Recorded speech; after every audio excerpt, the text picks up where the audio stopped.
Hello friends, and welcome back to Pioneer Health and Homestead. This is another week and I believe the conclusion to the Every Bit Counts challenge. And this week I'm going to be doing things a little bit more natural rhythm homemaking style. I'm not going out of my way to do any excess preserving like I have in my previous videos with canning and such. I'm kind of going to show you how I preserve on a daily basis with things that I do naturally around the house. So for starters, this is the oatmeal pancakes from the home ground flour book that I just showed you. I kind of started it the night before. I pre-ground the flour and added the quick oats to it so that in the morning I didn't have to wake the kids up with the noise, because the grinding machine is very, very loud. It worked really well. It worked out very well. I just left it out on the counter even. I know some people like to put it in the fridge once they've ground their flour, but I have no complaints. And so basically this is a very simple recipe. For this recipe, I doubled it and I did 2 cups of rolled oats. I did 2.5 cups of kamut flour and hard white wheat flour total, 2 teaspoons of baking soda, 1 teaspoon of salt, 4 eggs. And I did not double the water. I substituted for the buttermilk because one of my children doesn't normally like to have dairy right now. And even though she wasn't here, I'm kind of in the habit now. And then I did about 1/2 cup of oil and 2 tablespoons of sugar. And so for the water, I did about maybe 2.5 to 3 cups worth, which is definitely not doubling it. The original recipe called for 2.25 cups of buttermilk.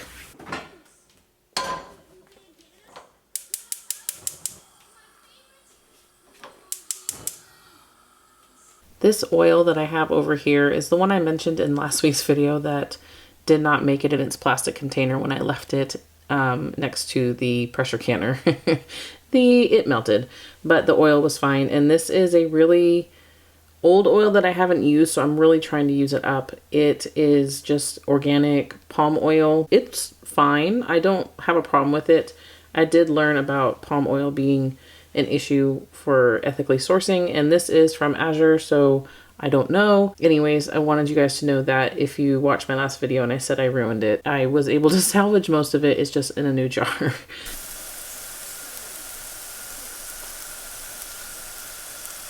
These pancakes came out absolutely delicious. Before this, I was only making waffles because I thought pancakes were just not up my alley, that they were just a little too much for me with the amount of kids that I have and the amount of food I need to make. But it turns out these were quite filling and I had to make less and they got full quicker. So it was a very big win for me. And I was able to preserve some of these, which I will show you later on in this video. And that is what I mean when I mentioned earlier about natural rhythms in homemaking and being able to preserve, not just during a monthly challenge, which is great, it's to push yourself, but if you get in these simple rhythms during your everyday routines of making a little extra and putting it away in the freezer, or making a little extra and freeze drying it, if you have that lovely freeze dryer, it just makes life a lot easier in my opinion. And again, these kids just gobbled them right up, and then of course the baby likes to eat them on the go, which is totally fine for me, and they were not very crumbly at all, which was a major, major win. And with that breakfast, last minute, I did decide to go ahead and put some bacon in the oven, and they were able to have a lovely little protein. And I don't know about you, but even with my horrible oven that just never cooks evenly, I still prefer to cook it in the oven versus on the stovetop. What do you prefer? Do you prefer the stovetop or the oven? So while I was making my kids wait even longer for breakfast, I chopped up an apple for them, which I do pretty much all day, every day if we have apples. And again, I had to end up putting some of the bacon back into the oven because if you watched previous videos, I've complained about my Samsung and it just doesn't like to cook evenly. But so it goes. And these, again, were a huge hit. I even made the regular whole grain pancakes without the oatmeal, and they're just as good. So I highly recommend you get the book if you don't already have it and start grinding your own flour and seeing the flavors that you can get in your morning breakfast with the added nutrition. Part of my routine is getting out into the garden at some point, and on this day I was able to get out in the morning to water the garden. And it's really important to take a minute and get outside whenever you can. Thankfully, I was out before it got hot, and I'm in the shade for most of it, as you can see, for while I am watering. And it's definitely a nice reset to calm. Usually the kids don't come out with me. Sometimes they come out and run around, but it's still a nice little reset. These are the beans and only a couple of the cucumbers over there on the side that I have planted for late summer, and everything seems to be going really well except for those holes over there where my other cucumbers did not sprout. So in the next coming weeks we will have some green beans and one variety of cucumbers to pickle. And this is my first ever purple coneflower or echinacea that I have gotten to flower. I'm so excited.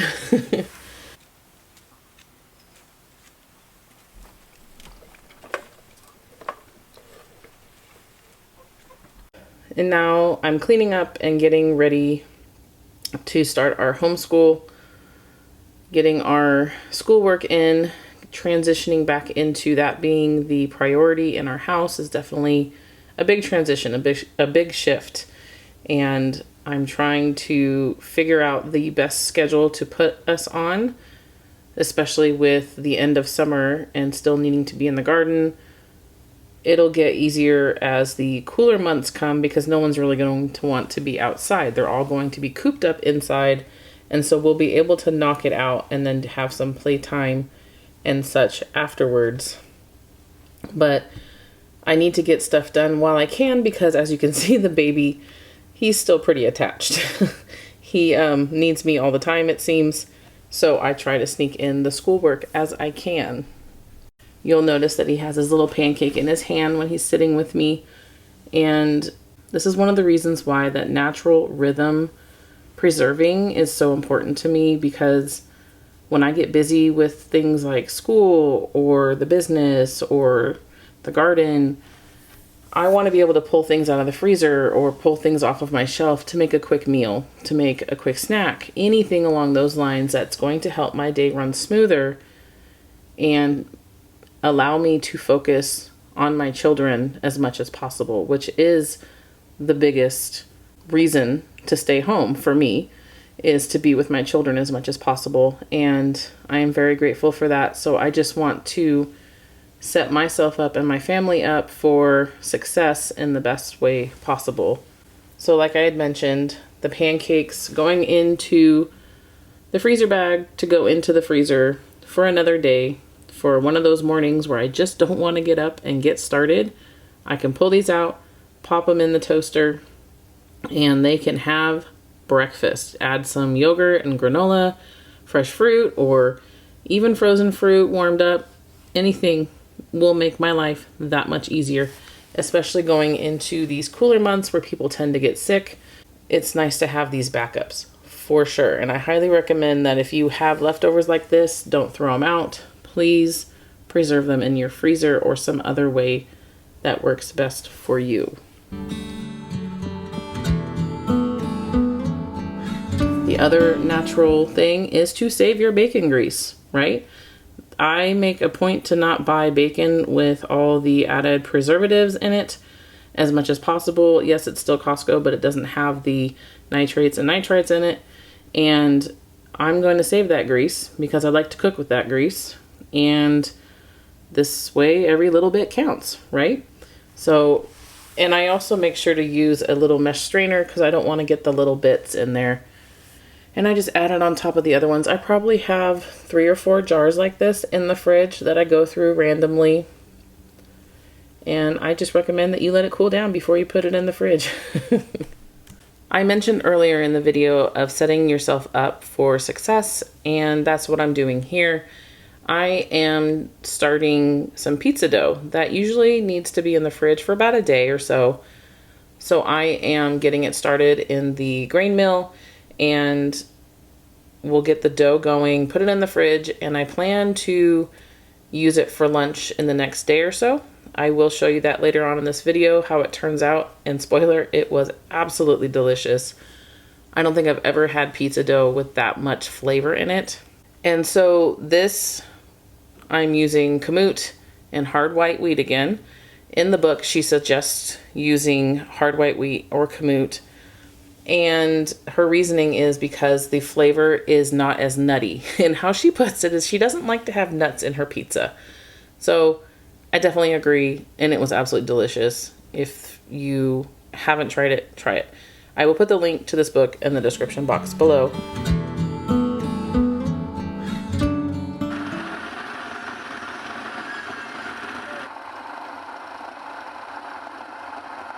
But this is essentially 2 cups of warm water, which I don't know about you, but I have my tea kettle on the counter at all times, and I use that for cooking too. I will put my filtered water into the tea kettle, and I will warm it up ever so slightly, and then I use that as my warm water for my yeasted recipes or anything along those lines. So with the warm water, you're going to add 4 to about 4.5 cups of your freshly milled flour of your choosing, and you're going to mix it together until it becomes a nice little like sticky dough. Then you're going to add 4 teaspoons of quick rising yeast. I do not have that. I used my regular yeast from Azure, and it came out just fine. Actually, more than fine. I'll show you later on how much more fine it came out. And then you're going to add your 4th cup of oil and 2 teaspoons of salt to it. I had to add more flour than she had in here, because otherwise it was just a sticky hot mess and it would not come together. So keep that in mind. Let me know in the comments below what mixer you have and if you like it or not. This Bosch mixer was a replacement for one of the small KitchenAid mixers that I used to have. And while it is a step up for the size, it really irritates me when I'm doing a small batch like this pizza dough. So I essentially always have to double my recipes because otherwise it really doesn't mix very well. I'm having to stop it and scrape it off the sides a lot. Let me know in the comments if that's just me or if anyone else is like that too. So this is what I mean when it worked really, really well. I made the mistake of thinking it was going to be like sourdough and not rise very quickly, and it did, which I will show you later. So for this no-bake granola bars recipe, as you can see here, it is essentially 4 cups of quick oats, 2.5 cups of nuts and dried fruit and shredded coconut of your choosing. And then in this pot right now, I am adding together 1.5 cups of nut butter, 3 tablespoons of coconut oil, 1.25 cup of honey, which I will show you the kind of honey that I'm using and the extra step I had to take with it, and 1 teaspoon of vanilla. So once you get everything into the pot, you're going to want to let it heat up low and slow, and just until everything combines, especially like the butter, like when you're using natural butter like this and everything clumps together at the bottom, you're definitely going to want to warm it up a little bit to make sure that it melts and mixes very well with the other ingredients. So this honey here is something I have left over from my shop, and I wanted to use it up. I have 6 jars of this. I'm going to use 3 of it here. It is the pumpkin spice honey, and it was hard as a rock, and I want to say it is because of the added ingredients to it. I've personally never used it before, so if it's another reason, let me know in the comments below. But I figured, you know what, I'm already going to be warming this up to make this, so I just went ahead and popped them in the microwave for 30 seconds a piece, and they came right out. So worked out just fine. So adding in the quick oats, and then these are cashews that I have. These are cashew pieces, and then I have this really old bag of craisins that I'm trying to get through because I have the delicious cranberry apple juice infused ones from Azure Standard in my cupboard, and I'm not letting myself or my kids use them until this bag of craisins is gone, and we're almost there. So getting there. I'm really wanting to get through my pantry. I have so much stuff in my pantry that I'm trying to use up, even stuff that I don't typically use, but I just can't bring myself to throw away because that's money. And so use it wherever you can. Adding it all together, I should have used a bigger bowl. And especially not one that comes to a small point at the bottom like this. It became kind of difficult to get to the oats. I kept finding pockets of oats that had not combined thoroughly yet. This just goes right into a parchment lined pan. I'm using one of my larger ones, 9 by 11, something along. I'm really bad with the sizing on these things. It's my large one. And I'm just going to pack it in there and make it flat. And then put this into the fridge for a few hours. I think I left it in there for the day. I don't believe I pulled it out till the next day. And it was good to go. So the only way that I'm getting any of this done right now is because I have given my children their kinetic sand to make a mess all over the house with, so that I could have 10 minutes in the kitchen to get things done. I did receive an earthly wellness order that I wanted to share with you, because I cannot always make all of my own products as much as I would like to. I just don't have the time. And this is one of the companies that I do trust and that I do utilize quite often for things.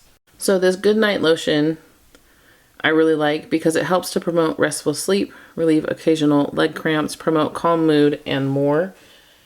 Magnesium deficiency is a real thing, and this is high in magnesium, so I highly recommend it.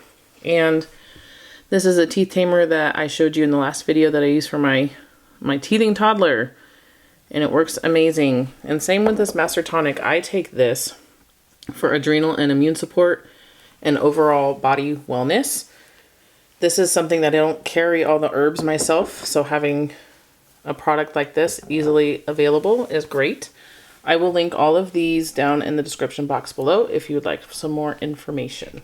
So tonight I'm going to be making a shepherd's pie, and I'm going to start off with these russet potatoes that I have going bad in my bag.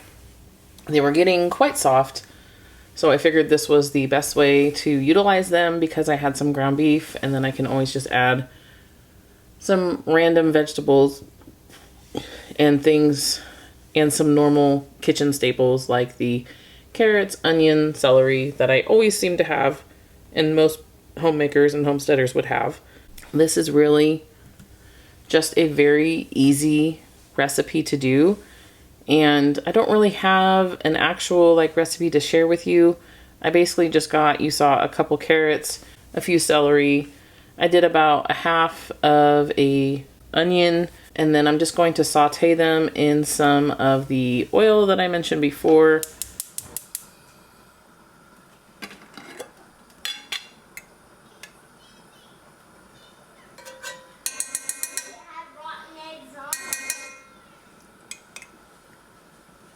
All the while I do have the potatoes boiling over on the side so that I can mash them up.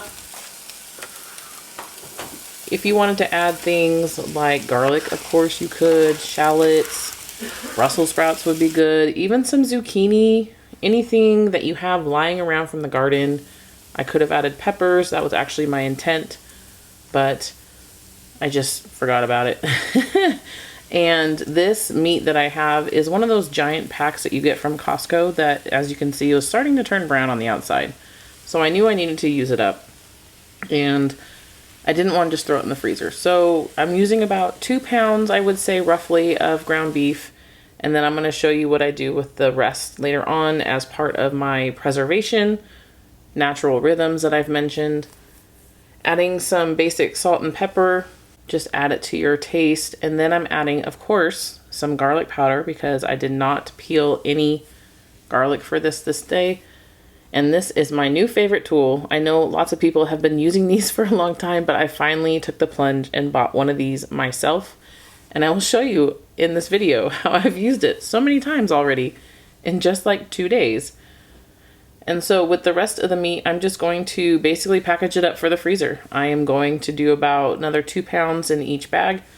For my family, that's probably about the average or the least amount of meat that we can use in a recipe.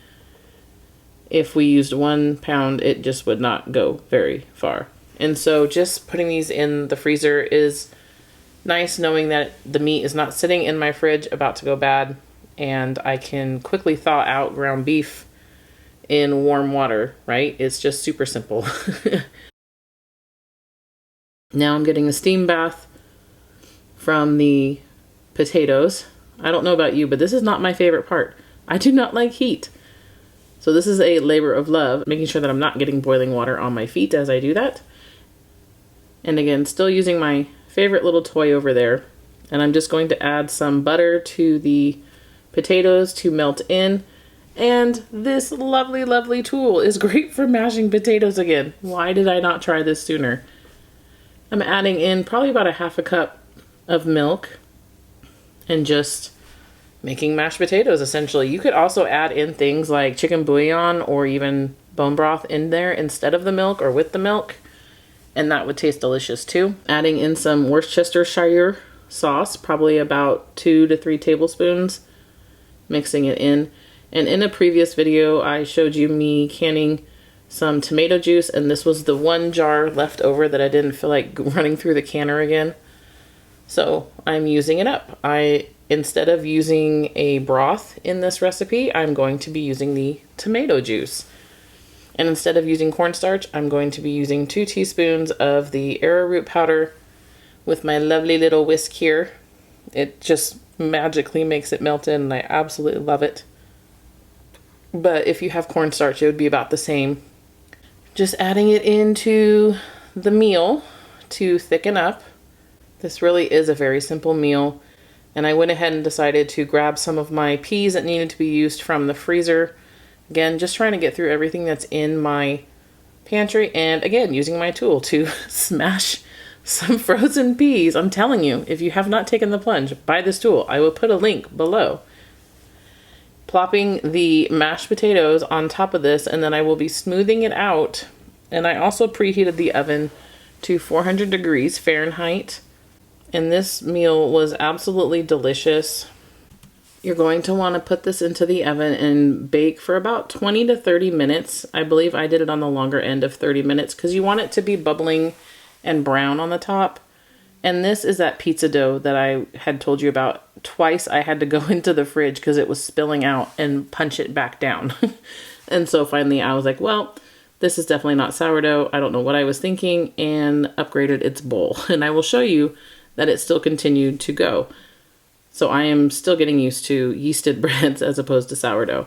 But as you can see, it's bubbled, it's nice and brown, it's beautiful and delicious, super simple, hearty meal. Everybody in the family should be able to eat this. I went ahead and started to add some shredded cheese onto these. I was going to add some sour cream, but we were out. You could pretty much add anything you want, any kind of sauce or veggies. Things like green onions, scallions would be really nice on top of these, or maybe even some fresh jalapenos. To end my day, I realized we were out of milk. So I had to run to our local grocery outlet. Some strawberries, sour cream, cilantro, make some salsa, a couple things of bananas for salads, ran out of sausage. This was on sale for $4 a box. That is crazy inexpensive. So we got, how many of these? We got 6 boxes. And plus we got this one. more bars. This one was only like $2. Ended up getting 3 milks, which is the whole reason we went, because we were out of milk. Needed more potatoes that I used up today on the shepherd's pie. And then some ranch. And that is it. On this day, I realized late last night after the grocery store that my children were starting to get sick, and I decided that I should probably make some elderberry syrup.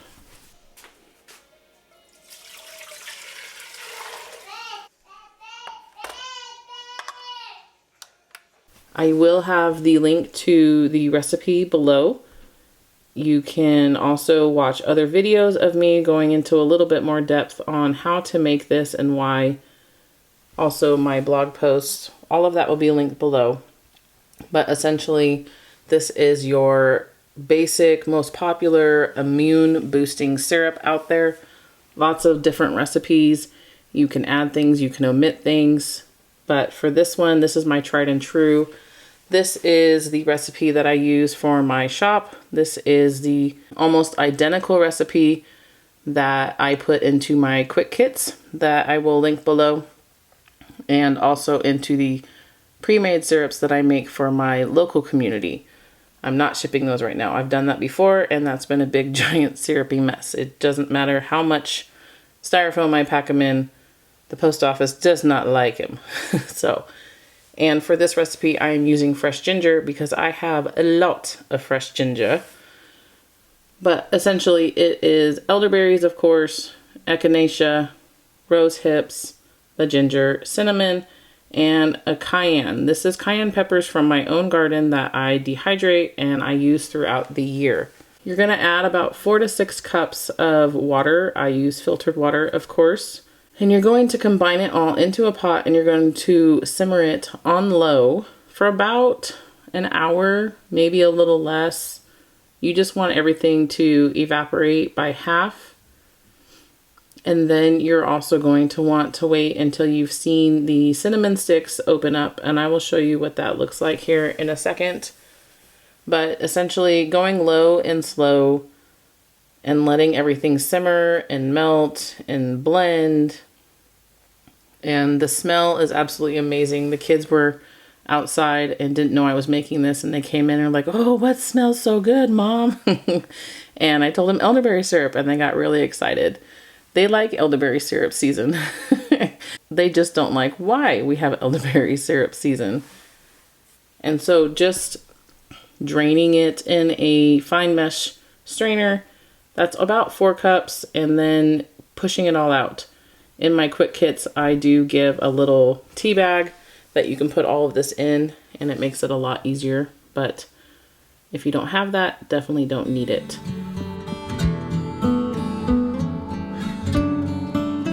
I was just leaving enough headspace to add all of the honey. Normally you do 1 to 2 parts of honey.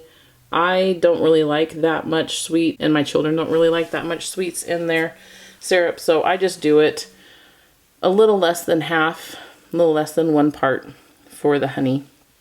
And you do want to add the honey when it's still a little warm, not boiling hot by any means, because you'll kill the raw properties, but you do want to add it while it's still warm so you are able to mix it. And then of course you're going to want to make sure that you cap it correctly with an airtight lid and label it. I don't care, I still get it confused with other things. Make sure you label and date it. That way you know if it's going to go bad soon. You can pop this in the freezer, again with adequate headspace, so that would be a way to also preserve.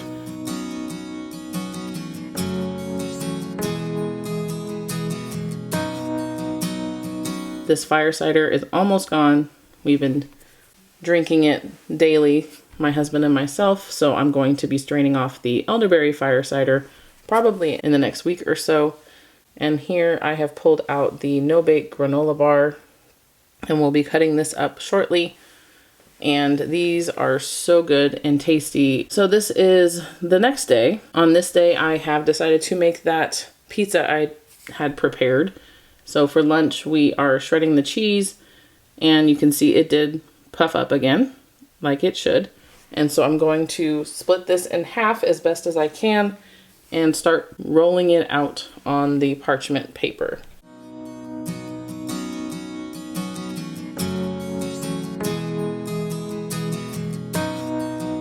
I do end up having to grind some more flour real quick because it is still pretty sticky, and putting some of the ground flour onto the parchment paper and then on top of the dough, and it makes it very, very manageable. It was not an issue whatsoever, as you will see.